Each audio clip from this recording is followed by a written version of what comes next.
வணக்கம். இன்றைக்கு நாங்கள் ரெண்டு பொருளை வச்சு நல்ல ஆரோக்கியமான சத்துமா உருண்டை ஒன்று தான் செய்ய போகிறோம்.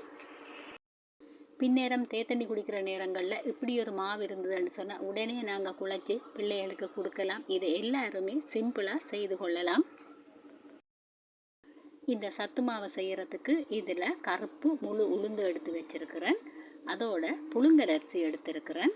இந்த சத்து மாவுக்கு புழுங்கல் அரிசி தான் நல்லது. உளுந்து புழுங்கல் அரிசி ரெண்டுமே உடம்புக்கு நல்லது. இதில் சரி சமனாக உளுந்தும் அரிசியும் எடுத்திருக்கிறேன்.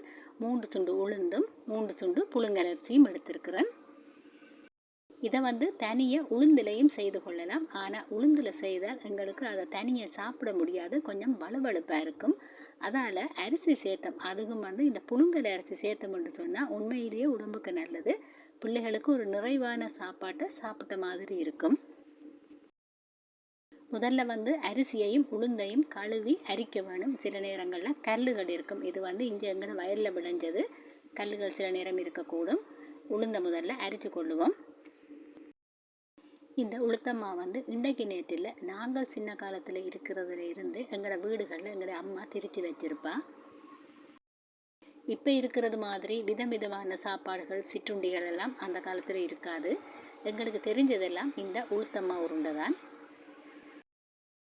ஒரு நாளைக்கு ஒரு வேளையாவது இந்த உளுத்தம்மா உருண்டை கட்டாயம் இருக்கும். அதுக்கு பின்னேரத்தில் தேத்தண்ணி குடிக்கிற நேரம் இந்த உருண்டை தவறாமல் இருக்கும். ஏனென்று சொன்னால் வயலில் உளுந்து விளையும், அரிசி இருக்கும், மரத்தில் தேங்காய் இருக்கும், சீனி மட்டும்தான் செலவு.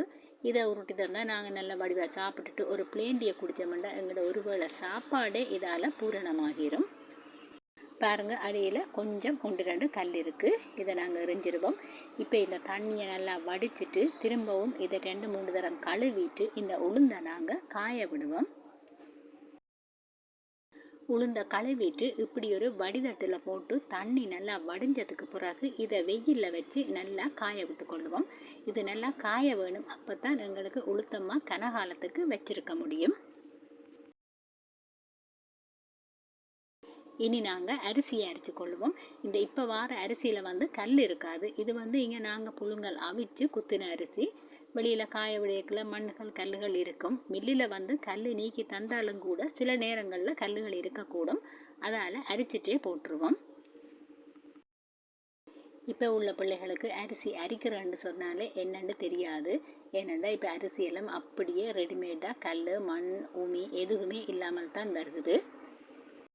யுத்த காலங்களில் எல்லாம் நிறைய பேருடைய பிரதான உணவாக இந்த உளுத்தமாக தான் இருந்ததுன்னு சொல்லலாம்.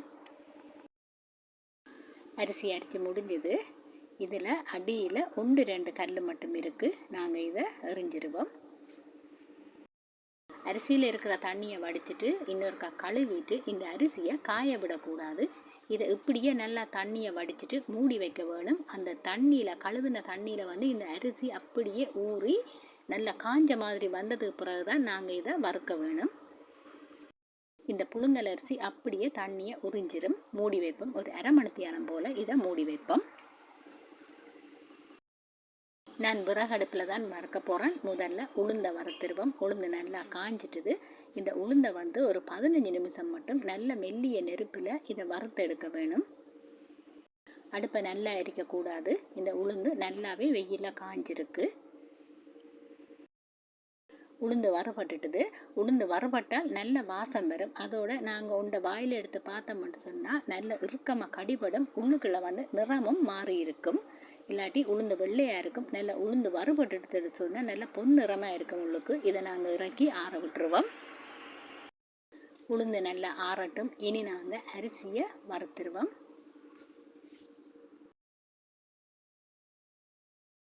நாங்கள் கழுவிட்டு அப்படியே மூடி வச்சுருந்த அரிசி அதில் உள்ள தண்ணியெல்லாம் நல்லா இந்த அரிசி உறிஞ்சிட்டுது. இப்போ பார்த்தா அப்படியே தனியாக அரிசி மாதிரி ஈரத்தன்மை இல்லாமல் இருக்குது. இதை நாங்கள் வறுத்துருவோம். உளுந்து மாதிரி இல்லை. அரிசி ஒரு அரை மணி நேரம் என்றாலும் நாங்கள் வறுக்க வேணும். இது புழுங்கல் அரிசி என்றபடியாக கொஞ்சம் கன நேரம் போகும். முதல்ல அரிசியை போட்டோன்னே படபடன்னு வெடிக்கும். பிறகு அந்த வெடிப்பு அடங்கிடும். அதுக்கு பிறகு அரிசி வறுபட தொடங்கினதுக்கு பிறகு சும்மா மழை பெய்கிற மாதிரி அப்படியே பொரிஞ்சு கொண்டே இருக்கும். அந்த பொரியல் அடங்கினதுக்கு பிறகு தான் நாங்கள் இதை இறக்க வேணும். இப்போ அரிசி வந்து வறுபட்டுட்டு நாங்கள் இதையும் இறக்கிடுவோம். இறக்கி நல்லா ஆற விட்டு கொள்ளுவோம். அந்த படபடன்னு பொரியிற சத்தம் நின்றதுக்கு பிறகு தான் அரிசியை இறக்க வேணும். அரிசியை இப்படியே கொஞ்ச நேரம் விடுவோம், ஆறட்டும். அரிசி நல்லா ஆறிட்டுது. இதோடு நாங்கள் உளுந்தையும் சேர்த்துருவோம். நான் இதை மில்லில் கொடுத்து தான் திரிக்க போகிறேன். இந்த அரிசியையும் உளுந்தையும் நல்லா கலந்து விட்டுருவோம். இந்த உளுத்தம்மா செய்கிறதுக்கு எக்காரணம் ஒன்றும் வெள்ளை உளுந்து எடுக்கக்கூடாது, கருப்பு உளுந்து தான் எடுக்க வேணும். கருப்பு உளுந்து தான் உடம்புக்கு நல்லது, பிள்ளைகளுக்கும் நல்லது. இந்த மாவில் நாங்கள் வேறு வேறு சாப்பாடு நிறைய செய்து கொள்ளலாம். நான் இன்றைக்கு இப்போ வந்து மிக்சியில் கொஞ்சத்தை எடுத்து போட்டு அரைச்சிட்டு நாங்கள் அந்த உருண்டையை செய்து கொள்ளுவோம். ஏனெண்டா மில்லுக்கு போனால் வேறு நேரம் போகும். இதை நாங்கள் இப்படியே செய்தோம்னு சொன்னால் வீடியோவை முடிச்சிடலாம். இது ஒரு மிக்சி கப்பில் போட்டு நல்லா அரைச்சி எடுத்துக்கொள்ளுவோம். உளுத்த மாவை அரைச்சி கொண்டு வந்துட்டேன். இதை கொஞ்சம் குறகுறப்பாக தான் இருக்குது. இதை அரிச்சிடுவோம். அரிச்சு போட்டு திரும்பவும் இதை ஒரு கப் போட்டு அரைச்சி எடுத்துக்கொள்ளுவோம். சின்ன மிக்சி கப்பில் கொஞ்சம் கொஞ்சமாக போட்டு அரைச்சோம்னு சொன்னால் பட்டு போல் அரைப்படும். அது கொஞ்சம் நேரம் போகும். நான் பெருசில் தானே போட்டேன், அதனால தான் கட்டை கொஞ்சம் மிஞ்சி இருக்குது. அதையும் நாங்கள் அரைச்சி எடுத்துடுவோம்.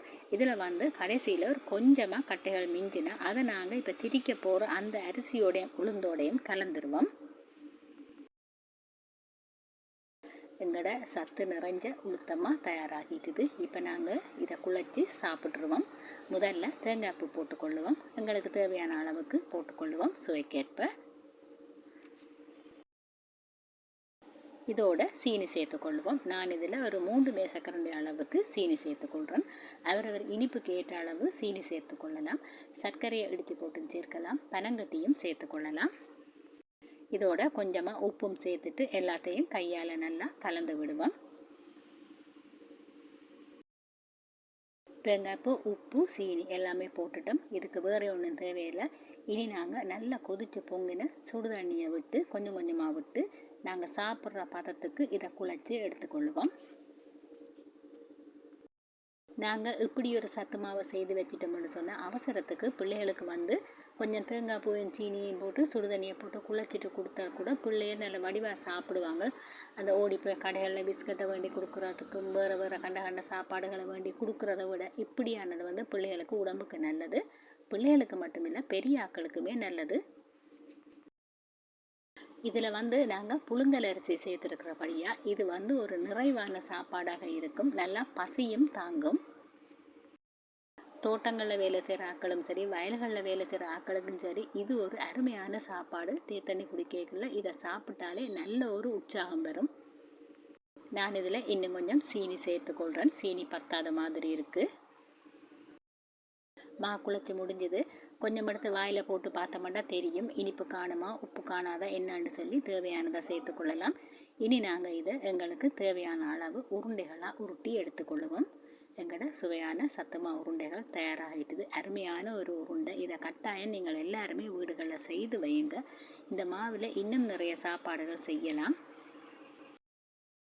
இந்த மாவு உருண்டைகள் வந்து ஒரு 5-6 பேருக்கு காணும். ஆளுக்கு 2 சாப்பிட்டாலுமே எல்லாருக்கும் தாராளமாக காணும். எங்களோட மாவு உருண்டையை தயாராகிட்டுது. நல்ல பிளேண்டி ஒன்று ஊற்றி வச்சுருக்குறோம். இந்த பிளேண்டிக்கு வந்து சீனி போடக்கூடாது, அதே நேரம் டீயும் ஊற்றக்கூடாது. இந்த உருண்டைக்கு வந்து பிளேண்டி தான் நல்லது. இதில் 2 உருண்டை எல்லாம் இல்லை, நாங்கள் எல்லாம் ஒரு 4 உருண்டைகள் சாப்பிடுவோம். சாப்பிட அப்படியே சாப்பிட்டு கொண்டே இருக்க சொல்லும். என்னுடைய வீடியோவை நிறைய பேர் பார்க்குற எல்லாருக்குமே மிக்க நன்றி. வணக்கம்.